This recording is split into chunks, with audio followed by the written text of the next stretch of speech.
untuk memulai pelajaran kita hari ini, alangkah baiknya kita dulu berdoa. Nah, siapa yang bisa memimpin doa? Nah, silakan Ananda pimpin doa.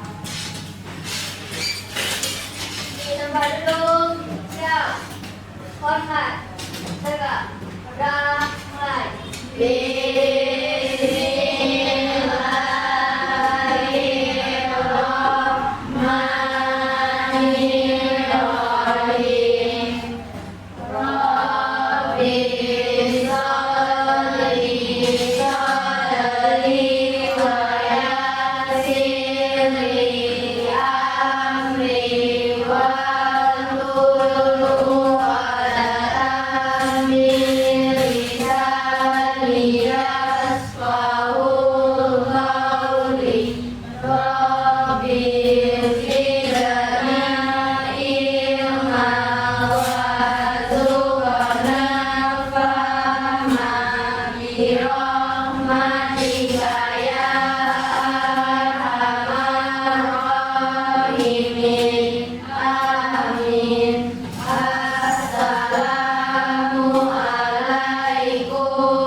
Dengan doa tadi hendaknya terbukalah pintu hati kita untuk menerima pelajaran pada hari ini ya.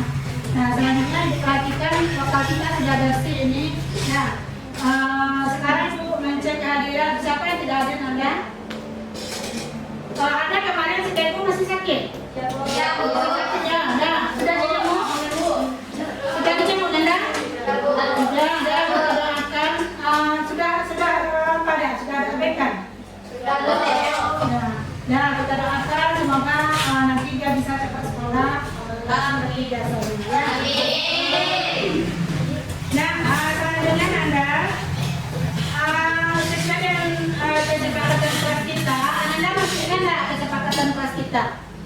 Nah, yang pertama apa? Hadir tepat lah. Itu sudah, Julia sudah dapat aku hadirnya maksudnya ya. Yang kedua saling menghormat. Dan menghargai. Nanti kalau Ibu berbicara di depan, Ananda diam di belakang. Nanti juga ada waktunya Ananda yang akan berbicara di belakang nanti ya. Nah, untuk pelajaran kita minggu lalu, Ananda, minggu lalu tentang cabang-cabang iman, yaitu macam-macam iman ya. Jadi sangat jelas sekali hubungannya dengan materi kita hari ini tentang menghindari sifat hidup berfoya-foya, ria, sum'ah, takabur dan hasad. Jadi orang yang beriman, orang yang terhindar dari perilaku tercela. Yang ada di hadapan Ananda sekarang ini adalah perilaku tercela. Nah, jadi Ananda, kita masuk ke tujuan pembelajaran kita hari ini. Nah, yang pertama Ananda mampu menganalisis pengertian dan dalil sifat hidup berfoya-foya, ria, sum'ah, takabur, dan hasad. Yang kedua, menganalisis dampak negatif sifat hidup berfoya-foya, ria, sum'ah, takabur, dan hasad. Yang ketiga, cara menghindari sifat hidup berfoya-foya, ria, sum'ah, takabur, dan hasad. Nah, jadi Ananda untuk materi ini dari awal nanti sampai penilaian kita ada 3, penilaian diagnostik, penilaian formatif dan sumatif. Nah, jadi itu target kita untuk pembelajaran kita hari ini. Dan selanjutnya kita lihat yang materi pertama apa kira-kira? Berfoya-foya. Ibu ada video tentang ini. Nah, Ananda sudah tahu apa itu berfoya-foya? Sudah? Apa itu berfoya-foya? Tindakan yang tidak seimbang dalam memperlakukan harta. Intinya boros. Nah, intinya boros ya. Di dalam surat dalilnya dalam surat Al-Isra ayat 26 sampai 27. Nah, siapa yang bisa membaca Anda? Nah, coba siapa yang bisa membaca ayat? Oh, Dini bisa, Dini boleh? Bisa? Nah, silakan Dini. Surat Al-Isra ayat 26. Boleh?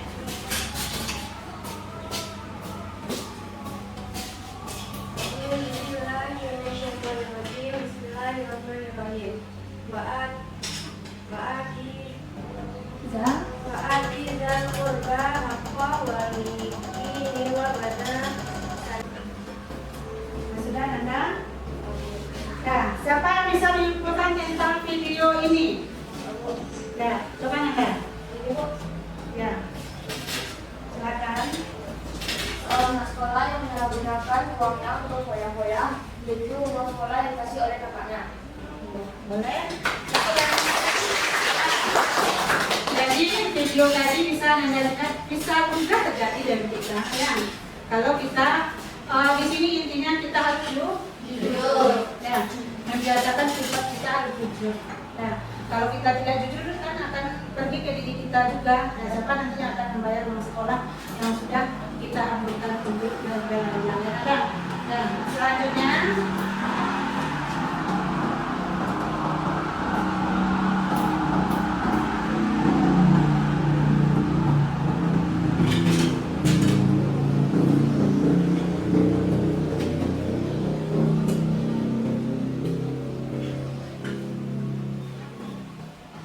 dampak negatif sifat berfoya-foya.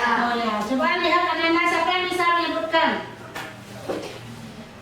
Siapa yang bisa menyebutkan dampak berfoya-foya yang di depan? Latifah bisa? Tidak bisa. Bisa? Nah, coba sebutkan. Nampak kelihatan tidak ke belakang? Nah, kenapa? Nah, coba sebutkan yang pertama. Satu, terlalu sibuk mengurusi kebahagiaan duniawi melalaikan akhirat. Dua, menimbulkan sifat iri, dengki, dan pamer. Tiga, dapat memicu frustasi apabila hartanya habis. Empat, berpotensi menimbulkan sifat kibir. Nah, bagus ya Nana. Jadi sebegitunya besar dampak dari berfoya-foya. Nah, selanjutnya kita masuk ke ria dan sunnah. Nah, ria ini melakukan ibadah dan artinya menampakkan atau memperlihatkan perbuatan kita kepada orang lain. Nah, itu namanya ria, berbeda dengan sunnah. Kalau sunnah memperdengarkan. Nah, sama nada tipis. Jadi artinya memperlihatkan satu, ya, memperdengarkan satu sunnah. Nah, memperlihatkan apa yang kita perbuat amal ibadah kepada orang lain. Kalau tidak dilihat oleh orang lain, kita tidak jadi beribadah. Jadi anak-anak pernah mendengar itu ria itu ada dua nada. Ria dalam niat dan ria dalam perbuatan. Siapa yang bisa menunjukkan contoh ria dalam niat? Nah, ini bisa. Nah, coba ini. Contoh dia dalam niat adalah seseorang yang berkata bahwa ia ikhlas beribadah karena Allah, padahal dalam hatinya tidak demikian. Maka hal ini termasuk dia dalam niat. Oke, bagus yang ini. Dan ini seperti itu. Nah, tidak perlu. Nah, kalau kita berbuat itu tidak perlu kita perlihatkan kepada orang lain. Nah, tidak ada gunanya. Yang perbuatan baik kita itu hanya Allah yang akan bisa menilainya. Nah, kalau manusia itu bisa saja dia perbuatan baik yang kita berbuat bisa saja nilainya buruk. Karena Allah yang baik itu tidak baik bernilai pahala di sisi Allah. Dan selanjutnya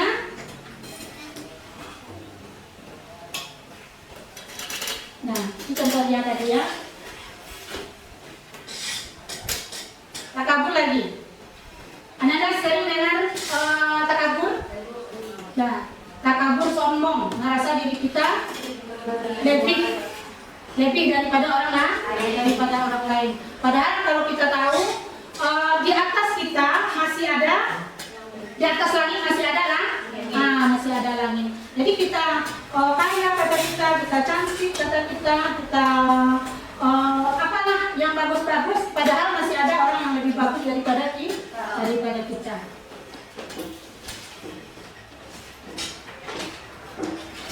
menghindari sifat takabur. Yang pertama menyadari kekurangan dan kelemahan diri. Dan jadi kita tidak hanya memperlihatkan kelebihan diri kita saja, tetapi juga mengkaji tentang kekurangan diri kita. Yang kedua menyadari bahwa hidup di dunia hanya sementara. Jadi apapun tidak perlu kita sombongkan, karena kita hanya sementara. Apapun yang kita peroleh hanya sementara. Bersifat rendah hati atau tawadu. Nah, orang yang kaya itu tidak akan memperlihatkan kayaan Anda. Orang yang cantik itu tidak akan memperlihatkan cantiknya. Nah, karena dia merasa rendah diri. Ada sifat tawadu di dalam dirinya. Dan selanjutnya materi kita berikut hasad ya. Hasad. Nah, Anda perhatikan pengertian hasad di depan. Hasad merasa tidak senang terhadap kebahagiaan orang lain karena memperoleh satu nikmat dan ia berusaha menghilangkan nikmat tersebut. Ada nggak terjadi di dalam diri Anda? Mudah-mudahan tidak ya. Ya, karena ini kita kan bisa mengukur diri kita. Nah, tidak perlu kita melihat orang lain. Memang kemampuan kita seperti ini tidak perlu pula kita harus jadi seperti orang lain yang lebih dari kita. Ya, tidak perlu kita iri atau dengki, hasad kepada orang lain. Cara menghindari sifat hasad. Nah, satu, meyakini kehadiran Allah Subhanahu wa Ta'ala. Dua, memperbanyak rasa syukur. Kalau ada itu di dalam diri kita, sifat itu dalam diri kita, jadi perbanyaklah bersyukur. Yang ketiga, mempererat tali silaturahmi. Kalau kita jauh dengan teman, bermusuhan dengan teman, mungkin akan terjadi hasad. Nah, apapun yang diperlihatkan oleh teman salah di mata kita, walaupun teman itu benar, ya. Nah, itu orang yang cara menghindari sifat hasad. Yang keempat, senang membantu orang lain. Kalau kita rajin sering membantu orang lain, berarti sifat ini tidak akan melekat pada diri kita. Dan Anda, nah itu materi kita. Dan selanjutnya kemarin kan sudah ada kelompok Anda masing-masing. Dan silakan sekarang duduk di kelompoknya masing-masing.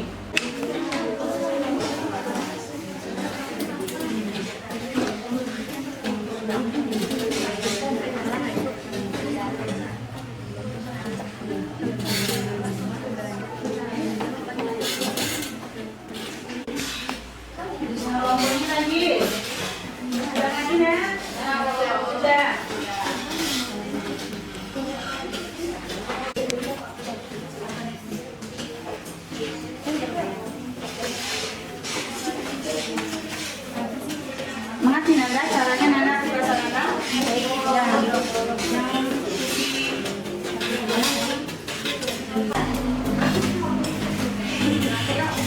Silakan Nanda kontribusi kasih waktu 15 menit ya. Kelompok satu menyampaikan hasil diskusinya hari ini Nanda.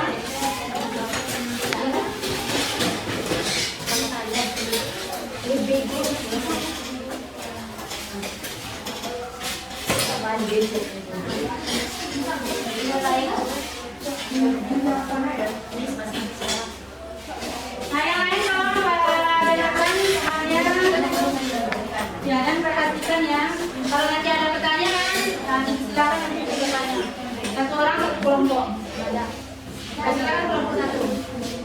Assalamualaikum warahmatullahi wabarakatuh. Waalaikumsalam warahmatullahi wabarakatuh. Baiklah, kami dari kelompok 1 akan melanjutkan hasil diskusi kami tentang kelebihan dalam belanja dan menghambur-hamburkan uang.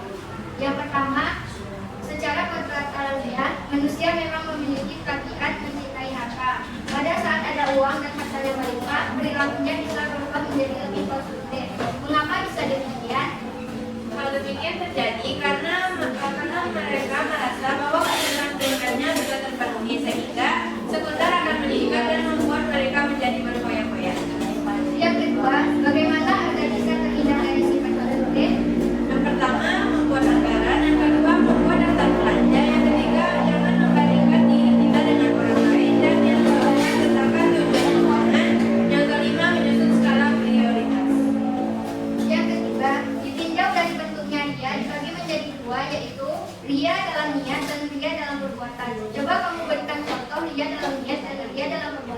kehidupan sehari-hari. Yang pertama, ria dalam niat. Seorang berkata bahwa ia ikhlas beribadah karena Allah. Padahal dalam hatinya dia tidak berkata demikian. Itu adalah ria dalam niat. Yang kedua, ria dalam perbuatan. Seseorang memakai baju muslim lengkap dengan surbannya agar disangka sebagai orang soleh oleh orang-orang. Itu adalah ria dalam perbuatan. Baik, sekiranya hasil diskusi kami, mungkin adakah dari kelompok lain yang bertanya? Silakan.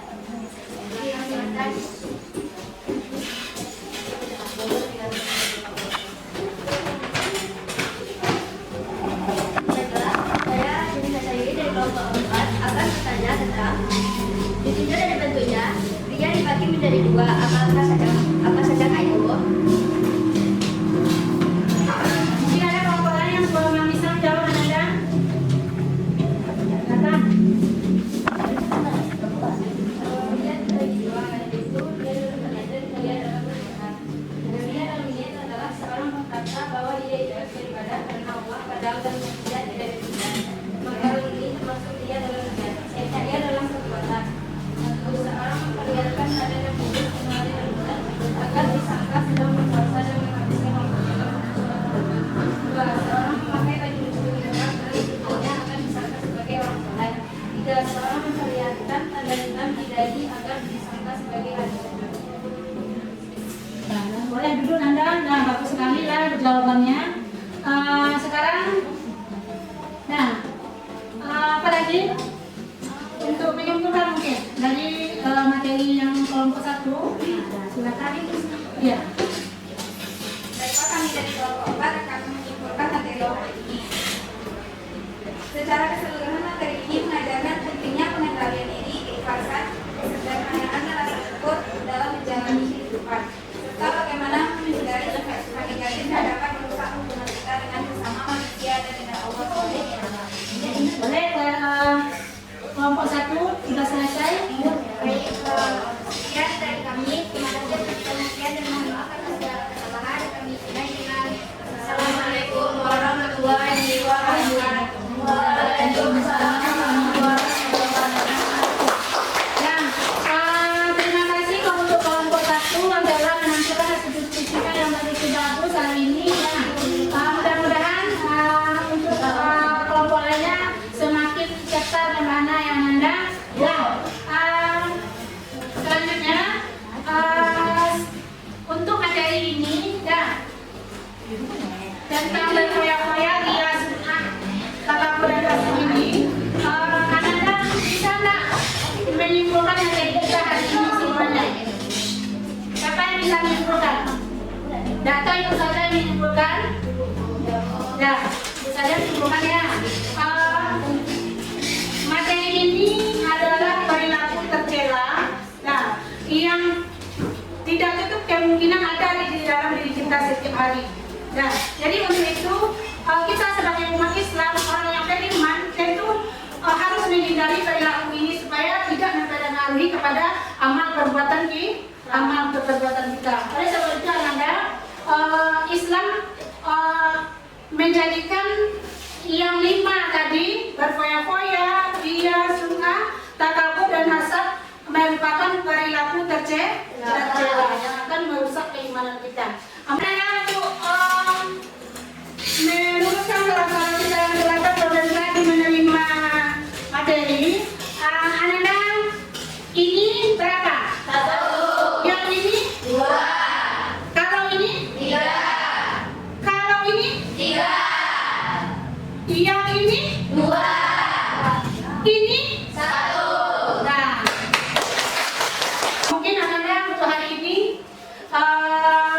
itu saja materi kita. Dan ada di antara Anda yang mau bertanya? Ada? Enggak. Bagaimana perasaan Anda hari ini terhadap materi kita? Senang banget. Nah, kita lanjutkan untuk materi minggu besok lagi ya.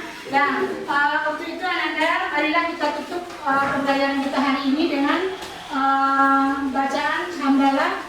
Alhamdulillahirabbil alamin. Assalamualaikum warahmatullahi wabarakatuh.